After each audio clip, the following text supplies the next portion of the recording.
जय किसान प्रिय किसान मित्रों, चलिए शुरू करते हैं आज की वीडियो। किसान भाइयों, आज की वीडियो में मैं आपको एक ऐसे खाद उर्वरक के बारे में बताऊंगा जिसको अपनी गेहूं की फसल में उपयोग करना बहुत ही ज़रूरी होता है। किसान भाइयों,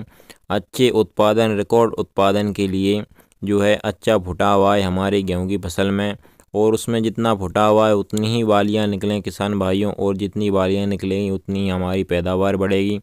तो इसके लिए किसान भाइयों, मैं आज आपको ऐसे खाद उर्वरक के बारे में बताऊंगा जिसको आप अपनी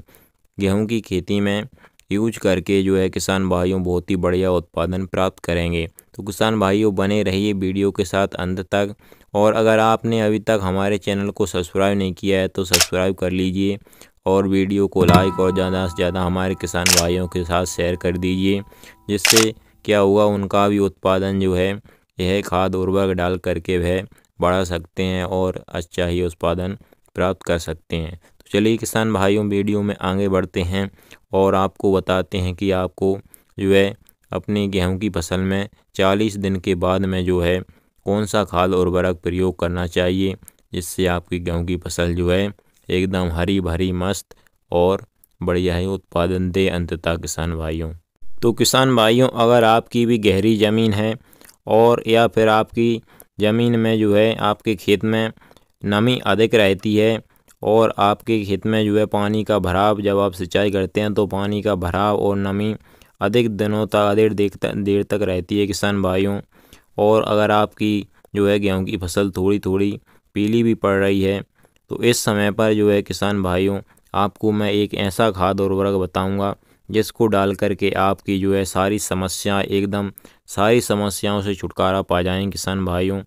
तो इस समय पर जब आप सिंचाई कर रहे हों किसान भाइयों, जो है दूसरी सिंचाई लगभग 40 दिन के बाद की जाती है हमारी गेहूं की फसल में। तो इस समय पर अगर आप सिंचाई कर रहे हैं तो आप अपनी गेहूं की फसल में जो है किसान भाइयों यूरिया का प्रयोग ना करें। इसके बजाय, यूरिया के बजाय किसान भाइयों, मैं जो खाद आपको बताने वाला हूं आप उसका प्रयोग करें अपनी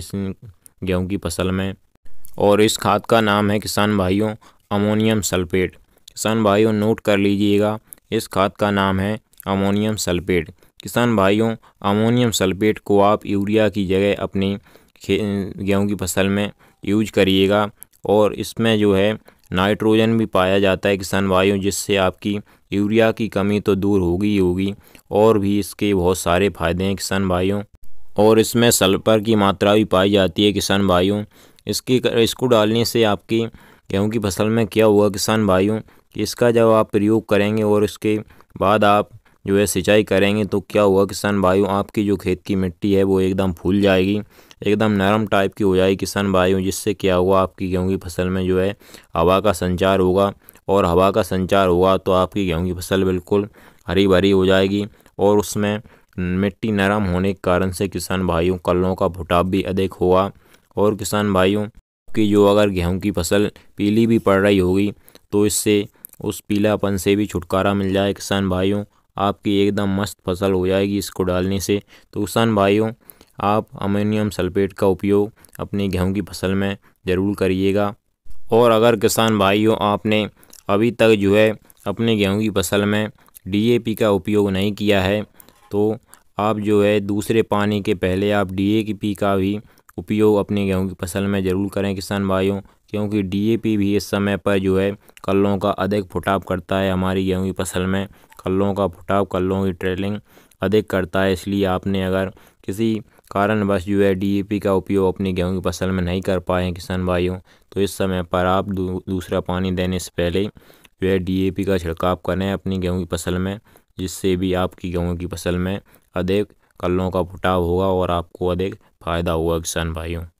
अगर आपने अभी तक जो है अपनी गेहूं की फसल में जिंक का उपयोग नहीं किया है, जिंक की पूर्ति नहीं की है, तो किसान भाइयों इस समय पर जो है आप स्प्रे के माध्यम से जो है जिंक की पूर्ति भी कर सकते हैं अपने गेहूं की फसल में, जिसके बारे में बता दूं किसान भाइयों कि आपको 100 लीटर पानी में जो है 100 ग्राम जिंक का घोल बना के जो है अपनी गेहूं की फसल में स्प्रे कर दीजिए। इससे आपकी गेहूं की फसल में जिंक की पूर्ति हो जाएगी किसान भाइयों। किसान भाइयों, इस समय पर क्या होता है, जब हमारे गेहूं की अवस्था 40 से